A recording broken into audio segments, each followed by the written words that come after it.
Hello दोस्तों, आप सभी का स्वागत है आपके अपने यूट्यूब चैनल मैथ्स मनोरंजन अंकुश पर। दोस्तों हमारा टॉपिक चला है ज्योमेट्री यानी रेखागणित या ज्यामिति। दोस्तों इसमें हम त्रिभुज से आपको क्वेश्चन करा रहे हैं। तो चलिए आज देखते हैं इसमें 12 नंबर क्वेश्चन में क्या बोला है। 12 नंबर क्वेश्चन है दोस्तों, क्वेश्चन नंबर है 12। ठीक है, और 12 नंबर में बोला क्या है, इसमें बोला है किसी त्रिभुज के शीर्षों के समदूस्थ बिंदु को कहते हैं। दोस्तों क्या है, तो समदूस्थ बिंदु को बोला गया है शीर्षों से। तो मान लेते हैं ये हमारा कोई न्यून कोण है।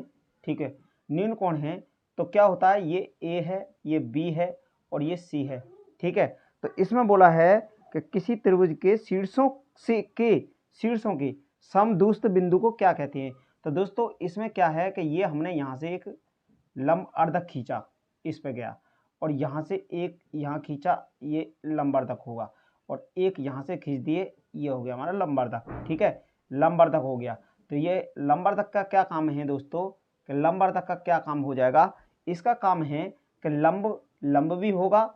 लंबवर्धक का मतलब होता है कि वो दोस्तों भुजा पर जाएगा और वहां पर 90 डिग्री के कोण पर जाकर गिरेगा या मिलेगा, 90 डिग्री का कोण बनाएगा और क्या करेगा कि उसकी जो भुजा है उस भुजा को भी दो बराबर भागों में बांट देगा, यानी लंब अर्धक करेगा, यानी लंब भी बनाएगा। लंब का क्या काम होता है कि वो सीधा जाएगा और 90 डिग्री का कोण बना देगा। उसी प्रकार यहाँ लंब अर्धक भी बन जाएगा और दो भुजा को बराबर भागों में भी बांट देगा, यानी ये भुजा इसके बराबर हो जाएगी, ये भुजा इसके बराबर हो जाएगी और ये भुजा है इसकी, ये इसके बराबर हो जाएगी। ठीक है, ये और ये जो है, अब ये जो कोण हो गया हमारा, ये क्या हो गया, परिकेंद्र।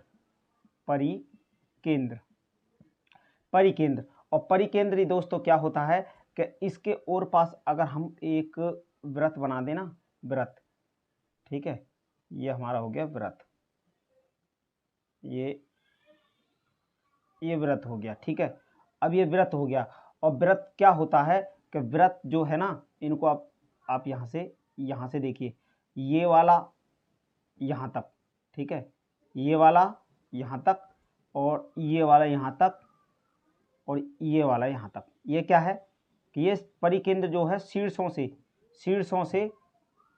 से खींचा गया है। ठीक है, परिकेंद्र जो है शीर्ष से है और इसके हमने ये जो वृत्त इसके शीर्षों को छूता हुआ निकल रहा है चारों तरफ से। अब ये जो होता है हमारा, इसी को बोलते हैं परिवृत्त। और ये है जो है, इसको बोलते हैं लंब अर्धक।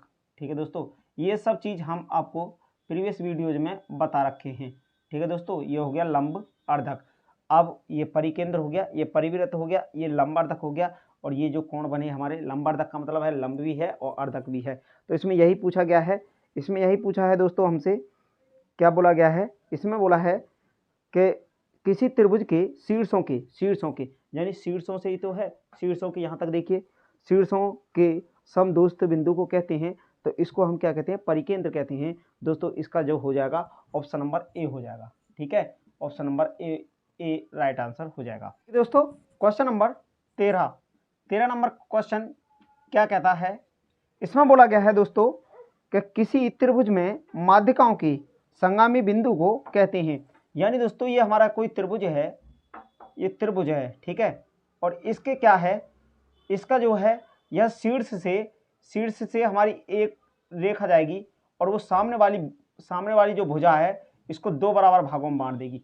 इस शीर्ष से आएगी और सामने वाली भुजा को दो बराबर भागों में बांट देगी, यानी ये इसके बराबर होगी, ये इसके बराबर, और इसी प्रकार ये शीर्ष से आएगी और ये इस सामने वाली भुजा को दो बराबर भागों में बांट देगी। अब जो दोस्तों ये हमारा जो बनाना, इसी को बोलते हैं हम केंद्रक, यानी माध्यिकाओं के कटान बिंदु को ही केंद्रक कहते हैं। ठीक है, माध्यिकाओं के कटान बिंदु को, माध्यिका के कटान बिंदु को, जैसे आप इसके नाम दे सकते हैं ABCDEF, आप कुछ भी नाम दे सकते हैं, और ये O। ठीक है, तो ये जो हमारा होता है ये वाला, इसी को हम केंद्रक कहते हैं। और ये क्या होता है, माध्यिकाओं के कटान बिंदु होते हैं, यानी शीर्ष बिंदु से हमारी जो माध्यिका जाएगी और वो सामने वाली भुजा को दो बराबर भागों में बांट देगी, उसके कटान बिंदु को ही माध्यिका कहती हैं। तो इसमें हमारा बोला है कि किसी त्रिभुज में माध्यिकाओं के संगामी बिंदु को कहते हैं। संगामी दोस्तों, संगामी का मतलब होता है ये जो प्रतिच्छेद जो करती है ना, इसी को हम संगामी बोलते हैं।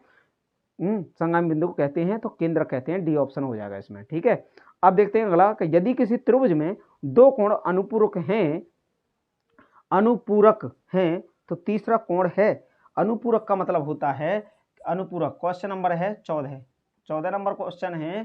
14 नंबर क्वेश्चन है कि यदि किसी त्रिभुज में दो कोण अनुपूरक हैं, त्रिभुज है ये, ठीक है, ये त्रिभुज है, कोई त्रिभुज है और दो कोण अनुपूरक हैं, दो कोण अनुपूरक है तो तीसरा कोण है।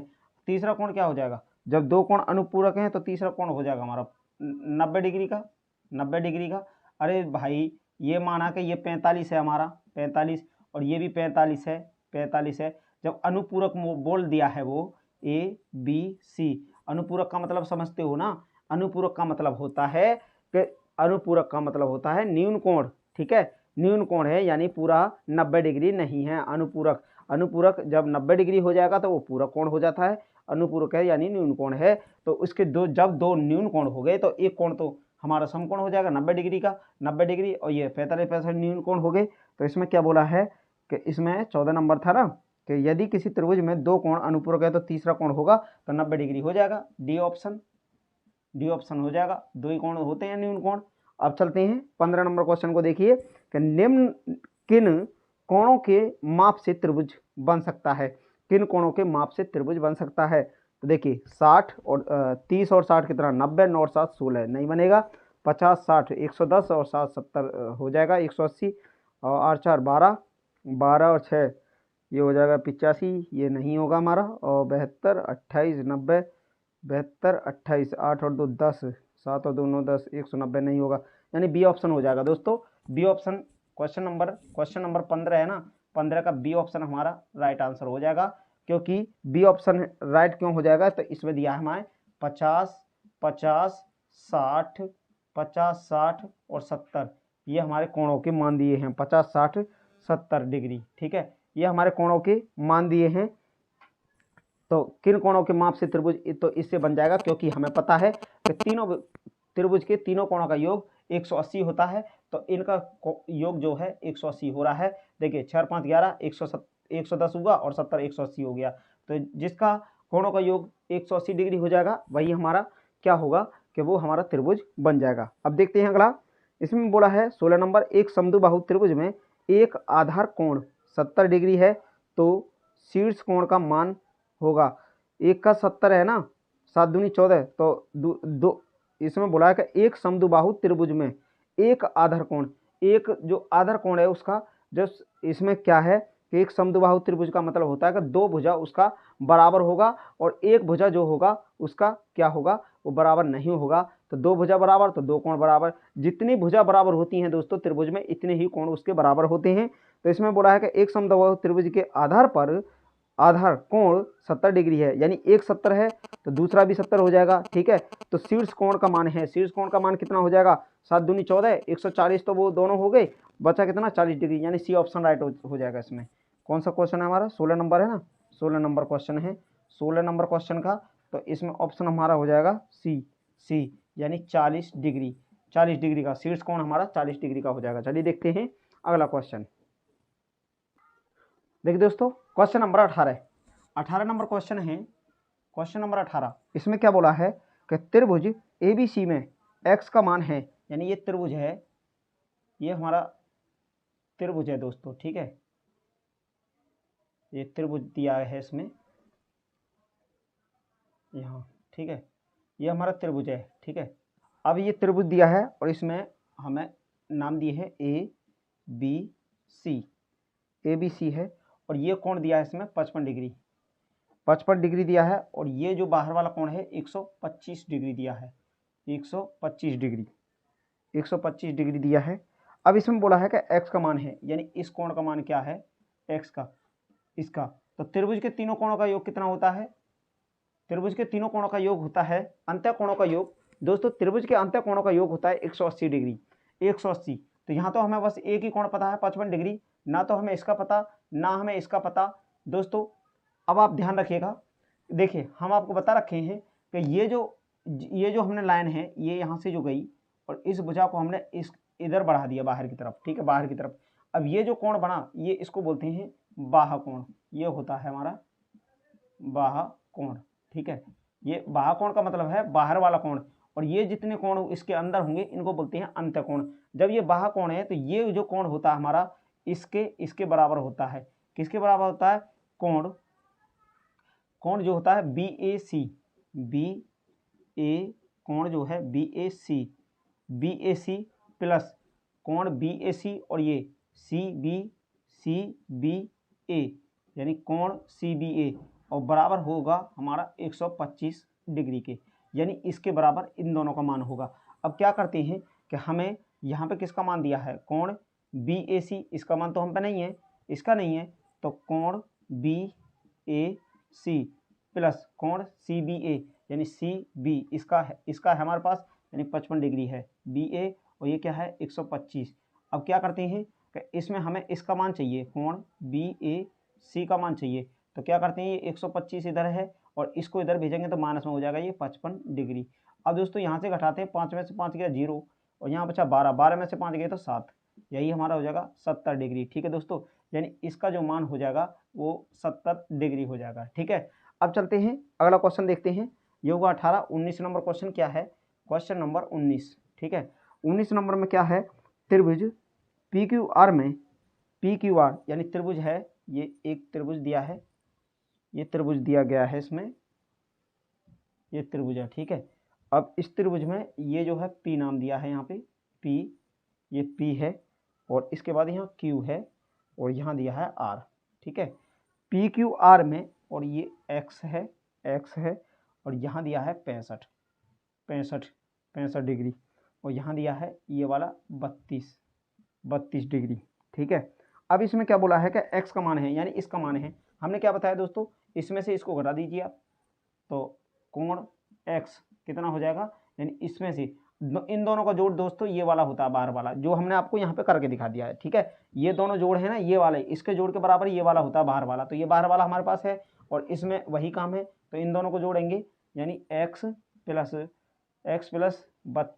32 डिग्री, तो ये हमारा कितना है 65 डिग्री, और हमें तो चाहिए कोण x का मान, तो यहाँ से फिर कोण x का मान निकल जाएगा ना, तो 32 को उधर भेज देते हैं, यहाँ बचा x बराबर, और ये 65 है और माइनस कर दो 32, तो यहाँ से कितना हुआ, 5 में से 2 गया तो 3, और 3 यहाँ से 33 डिग्री। दोस्तों ये इतना है ना, यानी हम यहाँ कोण x क्यों कर रहे थे, हम इसको आपको डायरेक्ट करके बता रहे थे कि 65 में से और इसको घटा दो 32 को, तो हमारा जो है 33 डिग्री निकल जाएगा, ठीक है। समझ गए ना? तो या तो आप ऐसे कर सकते हो या आप ऐसे कर सकते हो, ठीक है। अब देखते हैं दोस्तों अगला क्वेश्चन 20 नंबर। देखिए दोस्तों 20 नंबर क्वेश्चन नंबर है 20 नंबर क्वेश्चन में क्या बोला है, इसमें दिया है कि कोण AED का मान पूछा है, ठीक है। का मान, इसका मान क्या है ये पूछा गया है, का मान है, ठीक है। इसका मान क्या है ये पूछा है। अब दोस्तों देखिए इसका मान पूछा है ना हमसे, तो इसको त्रिभुज को बनाते हैं। ये देखिए ये हमारा यहाँ हो गया ऐसे, और इसका ये हो गया, ठीक है।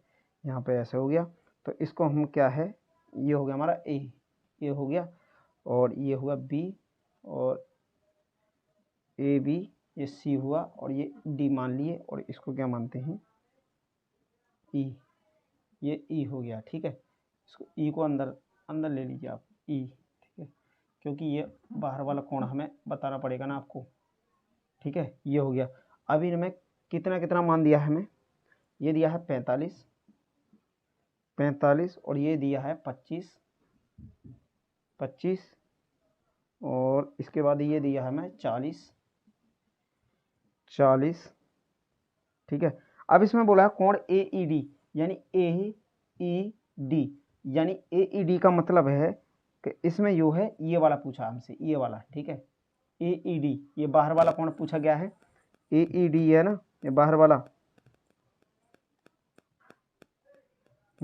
तो ये पूछा है। अब दोस्तों हमने आपको क्या बताया था कि ये वाला कोण मानते हैं, जब हमने आपको बता रखा था कि ये कोई त्रिभुज है, और इसका ये अगर ये भुजा जो है हम बाहर की तरफ कर देते हैं, किसी भुजा को अगर ये बाहर की तरफ कर देते हैं, तो ये वाला कोण जो होता है, माना कि ये हमारा कोण A है और ये कोण हमारा B है, ठीक है। ये बी है, ये ए है, तो ये वाला कोण हमारा क्या होता है कि ये कोण ए प्लस कोण बी होता है। ठीक है, ये जो होता है। अब यही बात यहाँ देखना हमें कि यहाँ 25 है, यहाँ 45 है, तो ये देखिए इसको हम इसी तरीका से मानते हैं और मान लेते हैं ये हमारा बाह्य कोण है। ठीक है, बाह्य कोण यानी इसकी तरह ही है। तो जब इन दोनों को जोड़ कर किया जाएगा तो ये कितना हुआ 40, 20, 60 और 10 कितना हो गया 70, यानी ये हो गया 70 डिग्री। ठीक है, जब ये 70 है, ये 40 है, ये 70 है, ये 40 है, तो ये कितना हो जाएगा, ये 70 है, ये 40 है, तो ये कितना हो गया 7 4 11, यानी 110 हो गया।